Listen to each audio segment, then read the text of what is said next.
Press meet ఏర్పాటు చేసుకోవడానికి కారణం మొన్న 16వ తారీఖున సూర్యలంకలో బాసు యేసుబాబు అనే అతని మీద జరిగినటువంటి దాడి తర్వాత జరిగిన పరిణామాలు మీకు అందరికీ కూడా తెలిసే ఉండొచ్చు.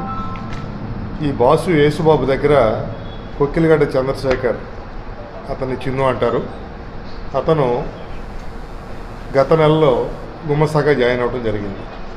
ఒక 10,000 రూపాయల జీతం తీసుకొని ఈ యేసుబాబు దగ్గర గుమస్తాగా చేరాడు.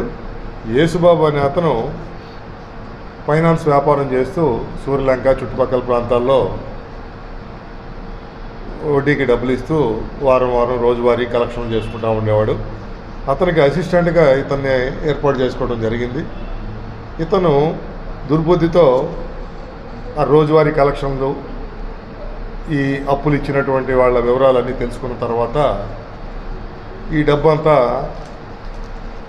తను సొంతం చేసుకోవాలనే ఆలోచనతో యేసుబాబుని అంతమొందించాలనే ఉద్దేశంతో కోడికత్తి ఒకటి ఏర్పాటు చేసుకొని సూర్యలంక వెళ్ళే దోవలో ఆ పాత చప్టా దగ్గర ఇద్దరు మాట్లాడుకోవటం, గతంలో కూడా కొన్ని వసూలు చేసినటువంటి డబ్బులు ఇతనికి హ్యాండ్ ఓవర్ చేయకపోవటం వల్ల అతని మీద సడన్గా బండి మీద కూర్చున్నటువంటి వ్యక్తి మీద కుడిపక్క దవడ క్రింద గాయం చేయడం జరిగింది.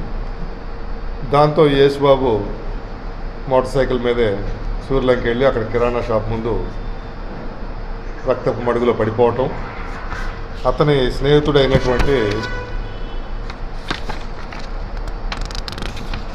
గోవర్ధన్కి జరిగిన విషయం నన్ను నా దగ్గర పనిచేసే ఈ చంద్రశేఖర్, ఈ చిన్ను అనే అతనే పొడిచాడని చెప్పి చెప్పటం, తర్వాత రక్తపు మడుగులు చనిపోవడం జరిగింది.